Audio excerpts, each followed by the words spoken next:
Welcome everyone to State of the Game for the 23rd of March 2017. I always have to check if I get the date right, but I'm pretty sure I'm good. So for the people who are asking about the invisibility glitch that has run rampant the week past, that we deployed a fix for today. If you've been around in the past 24 hours reading forums and that sort of thing, last night we had a fix, but we weren't sure, well, we then found out that late yesterday evening that there may have been issues had we deployed that fix. Looking at it this morning, we found that that wasn't the case, so we managed to extend the maintenance by an hour to get that fix out, because as you guys know, it was pretty game-breaking. So that fix was deployed today.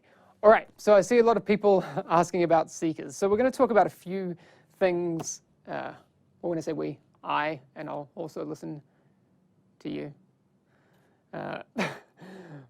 So there are a few things coming up. Obviously, we've talked about it before. There's going to be 1.7 and another update later in the year. But before then, there's going to be a bug fixing focused update. So there are some things that have to happen in a client patch, right? So this bug fixing patch is the one I'm talking about specifically right now. MEDKITS specifically, we can do that server side. So I was talking to some people before. There will be some MEDKIT changes coming to make them better. Right now, they aren't working that great. I think everyone can agree on that. And it's kind of forcing people into using mask talents that maybe don't add too much other than that. But so MEDKIT changes should come before. I don't have a date for those yet. They should come before the next client patch. But in the next client patch, we're obviously looking at quite a few things. We talked about some changes to NIMBLE that could be looked at and will be looked at. So right now, the way NIMBLE works, if you aren't using it, is you get 2% of your health back per meter covered, and you get it instantly when you reach that point, when you enter the cover. What we are looking at doing is, I wouldn't actually call it a NIMBLE nerf in terms of healing value. So we're looking at changing the healing from NIMBLE to a heal over time. So what will happen is, I mean, the best way to explain it is an example. Like I go from this point to that point, cover to cover. Then when I hit the cover, I will get a heal over time for 4 seconds. So, and every second you'll get a 0.5% tick of that. You need to stay in that cover for the 4 seconds, your destination cover, but you still will receive the full heal. It's not a nerf in terms of healing value.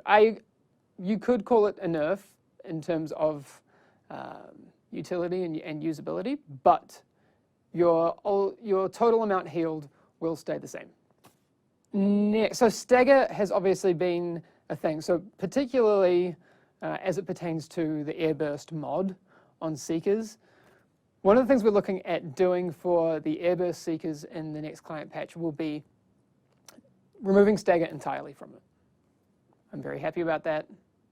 So the Stagger component will be removed completely from airburst, firstly. Secondly, what we will do is take some of that front-loaded damage. So the initial explosion of the airburst mine will be brought down, but the damage over time from the fire effect will be brought up. So your total damage done should remain the same, but less of it in the front portion of the damage. So it gives people some opportunity to react to that damage coming in, whether it be a med kit to get rid of the fire effect, being able to pop a first aid since you will still be alive and not insta-killed, that sort of thing. Some of the data that you experience in the game is done on the server side. I don't know how to explain that. It's calculated by the server, not on your machine, on your box, whether it be an Xbox, a PS4, or a PC. The server-side changes are much easier for us to implement. And when I say easier, faster, because we don't have to go through patching through third parties and deploying fixes through that way. I don't want to go too much into detail on exactly how that works, but server-side fixes happen a lot faster in general that way. So the changes to the Seeker mine will be happening in the next client patch. We don't have a date for that yet, but we will let you know when that happens.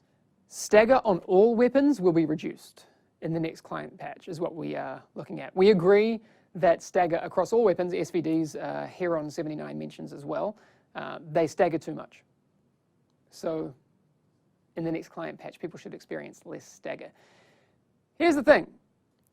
For the next client patch, we will be doing a PTS as well.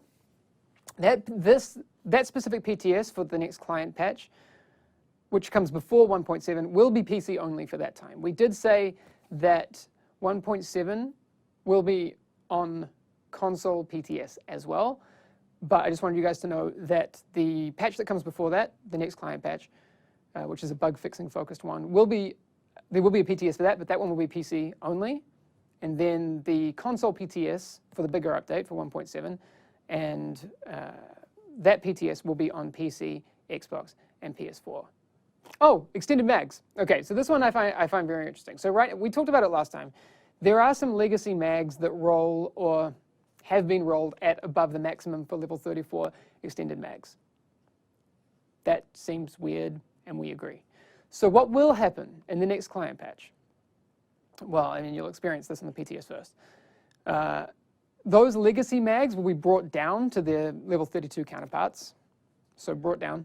So you'll have level 32s where they should be, 33s where they should be, and newly rolled or found or dropped level 34 mags will be always above those. So the max for level 34 extended mags will be 121%. Okay?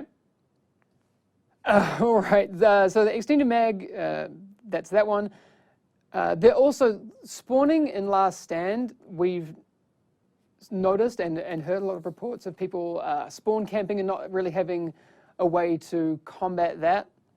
What we're looking at is improvements to the spawning system in Last Stand. So if you are getting spawn camped, you have some more options of where you can spawn to kind of get around those things. There's also another thing that's happening at the moment that we want to get rid of. We don't think it's intended use, and we don't like it. So for people who are using macros and mouse wheels or other things on consoles to fire and kind of reach above intended RPM, we are addressing that in the next client patch.